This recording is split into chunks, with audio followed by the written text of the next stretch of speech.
Տիկին Ստեփանյան երեք հայտնի դարձավ, որ գեներալ-մայոր Արշակ Կարապետյանի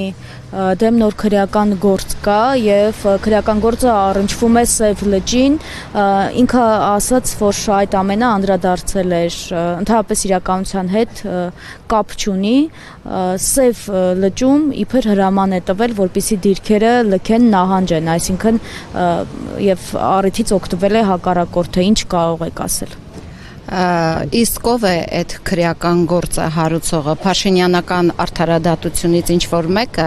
Փաշինյանական արդարադատությունը այսօր աշխատում է զուտ Փաշինյանի իշխանության համար եւ ես հասկանում եմ ինչու էր երեք դա տարածվեց լրատվամիջոցներով Սև լճի հետ կապված այդ գործը, որովհետեւ այս օրերին Փաշինյանը շատ լավ համոզվել է, որ վաղաշաբաթ խոշորացված համայնքում իր իշխանության պարտությունը արդեն տարակուսելի չէ։ Այստեղ պարտվում է եւ սկսել է ընդդիմադիրների նկատմամբ ինքը գործեր հարուցել։ Ոչ միայն մեր ուժի, այլ նաև ընդդիմադիր մյուս ուժերի նկատմամբ մենք տեսնում ենք Փաշինյանը այնքան այդ իշխանությունը այնքան ստեր է հորինել, որ իրենք արդեն սկսել են կռիվ տալ իրենց թեզերի հետ։ Իրենց տեսեք ասում ով է ասել այդ հաղթելու ենք, այդ ով է դա հրապարակել։ Մենք շատ լավ գիտենք, չէ, որ այս երկրում ամեն ինչ կատարվում է մեկ մարդու հրանգով, ասում է, չէ, ես վերաբերյալ Նիկոլ Փաշինյանի հայտարարությունները, դրանք քրեական գործի նյութ էին։ Իհարկե, այսօր եթե քրեական գործ պիտի հարուցվի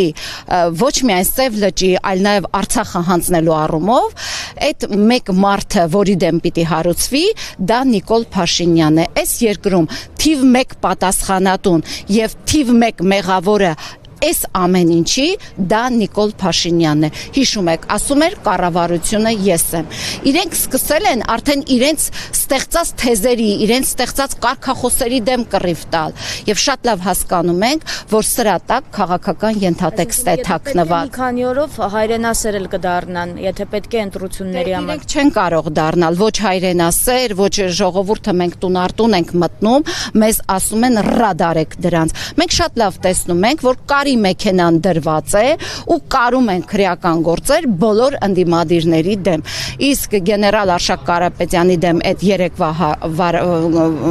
տարված վարույթը շատ պարզ է, որովհետև իրենք ունեն իրենց ներքին սոցհարցումները եւ շատ լավ տեսնում են, թե վաղարշաբաթ խոշորացված համայնքում համահայկական ճակատ կուսակցությունը եւ նրա ավականիները այս օրերին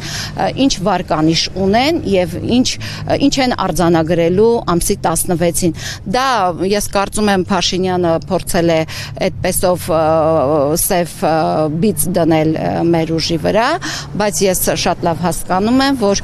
դա ընդամենը իր քաղաքական նոր հնարամտությունն է, սա էլ անենք միգուցե աշխատի, վախեցնենք։ Այդ հիմա տեսեք մի պարզ օրինակ, այսօր գալիս եմ ինձ մեկը զեկուցում է, ասում է, որ ամսի 22-ին, կարծեմ այս 22-ին Փաշինյանը հրավիրելու է մարզահամերգային համալիրում մեծ ժողով բոլոր նախարարություններին անխտիր ասված է, եթե որևէ մեկ աշխատող չմասնակցի Փաշինյանի այդ հավաքին, աշխատանքից ազատվելու է։ Դրել են վարչության պետերին, որ կանգնեն այնտեղ գրագրություն անեն, տեսնեն իր աշխատողներից ով եկավ, ովքեր բացակա են լինելու, տեսեք ինչ են ասել։ Իրենք պիտի պատճառաբանական թերթիկ լրացնեն, ինչու են բացակա։ Փաշինյանը իր ենթակայության տակ այսօր ունի հազարավոր գերիներ եւ ինքը հիմա մտածում է այդ գերիներով այստեղի տեխնացունել է գերի Մենք Արգիշտի Մեխակյանը իր գերիներից մեկն է, գերեվարել է այդ մարդկանց։ Հիմա ինքը մտածում է, այստեղ ընդդիմությունը կարող է շանս ունենալ, մասնավորապես մեր ուժը համահայկական ճակատ կուսակցությունը, որոշել է այդպիսի գործեր կարել։ Մենք տեսնում ենք, իր կինը չէր ասում էր 11000 դասալիկ կա, իրենք չէին ասում էին լրտեսներ են, դավաճաներ են, թող ցույց տա, քանի լրտեսի է ձերբակալել։ Քանի դավաճանի է ձերբակալել, այդ 11000 դասալիքից քանիսն են այսօր ձերբակալված։ Մենք լավ հասկանում ենք, չէ, որ այսօր թիվ 1 ժողովուրդն է ասում, թիվ 1 դավաճանը Նիկոլ Փաշինյանն է, թիվ 1 հողատուն Նիկոլ Փաշինյանն է եւ թիվ 1 թրքահպատակ